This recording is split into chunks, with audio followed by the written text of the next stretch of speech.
Have you ever had an uncomfortable or stressful thought that you felt stuck on or couldn't stop thinking about?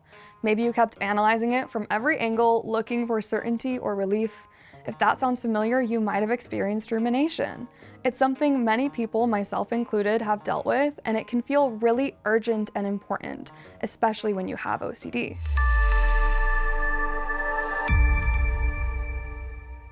I'm Tia Wilson with NOCD, and I'm a lived experience advocate for OCD awareness and its treatment. Rumination was the hardest part of my own experience with OCD, and through running NOCD support groups, workshops, and working hand in hand with our therapists, I've seen firsthand its impact on many in our community. So let's dive in. What's funny about rumination is that it's also a term used to describe cows that chew and re-chew their food only to regurgitate it to chew it again, just like revisiting and revisiting our thoughts. Rumination can derail our day for hours, sending us on a quest to figure it out and tearing us away from things we'd probably much rather be doing. It can keep us from focusing on conversations or work, make it hard to feel spontaneous or have fun, and even turn things like relaxing or sleeping into a challenge. Have you ever ruminated on something only to be left with more questions than when you started? Not only does ruminating take time out of our day, but it also doesn't lead us anywhere. It might feel productive sometimes, but it doesn't get us any closer to understanding or accepting our reality. You see, what happens when you ruminate is that it confirms to your brain that the original thought had value. For example, let's say you told a joke to some friends, but didn't really get a laugh. Been there. That moment might not actually be a big deal, but by spending the rest of your day thinking about it and analyzing the different words you could have used, ruminating, you taught your brain that it was a big deal.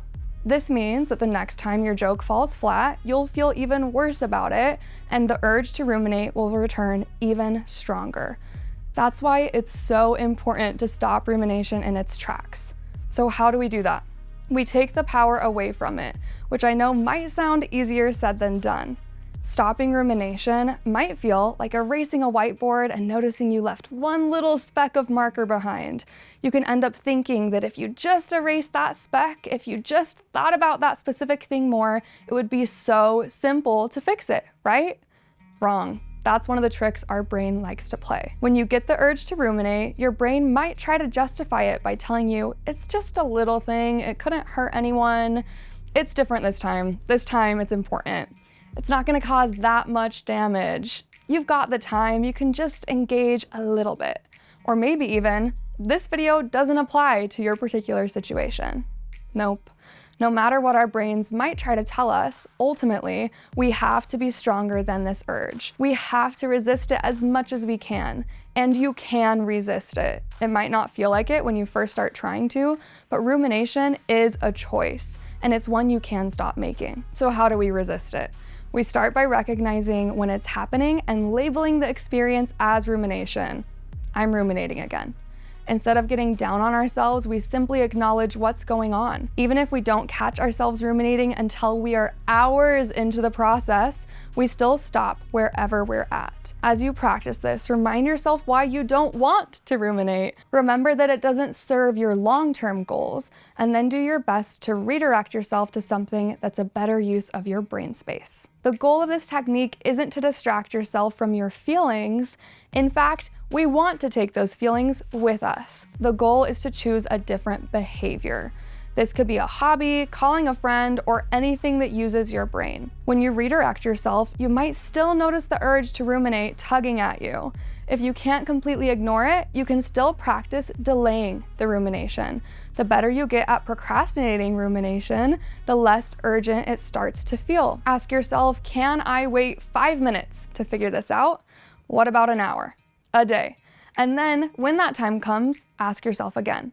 And again, the time after that. We won't just magically stop ruminating, we'll gently have to walk our brain back from doing it many times. At first, it might feel like you are redirecting your energy to something else 200 times a minute. If that happens, don't get discouraged. That's how it felt when I first started. But over time, with continued effort, I noticed it getting easier and easier until rumination was no longer my default setting. Keep in mind that this process is about continued effort over time, not a quick fix. Just like any habit, repeating an action over time can slowly retrain our brain to respond differently. Our ultimate goal with this is not to stop thinking, it's just to be better at feeling. We want to learn to tolerate big emotions and uncertainties without it derailing our day. Another really important piece here is self-compassion. Remember that your brain isn't trying to hurt you, it's trying to help. We just know that there's a better, more effective way for it to do that than the way it might be used to right now. So we get to train it on that new way of doing things. I know that OCD can try to complicate this process with more of those tricks it likes to play.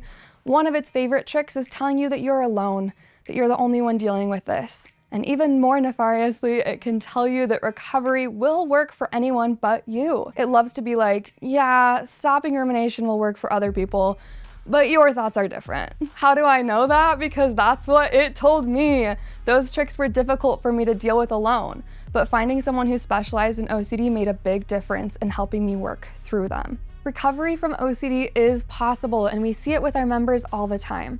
Many of them start therapy feeling like I did, convinced there's no way they can possibly stop ruminating, and certainly no way they can recover from OCD until they prove those thoughts wrong. I hope this video can leave you feeling a little less alone and a little more capable. If you want more catered support from therapists that get it, visit us at NOCD.com.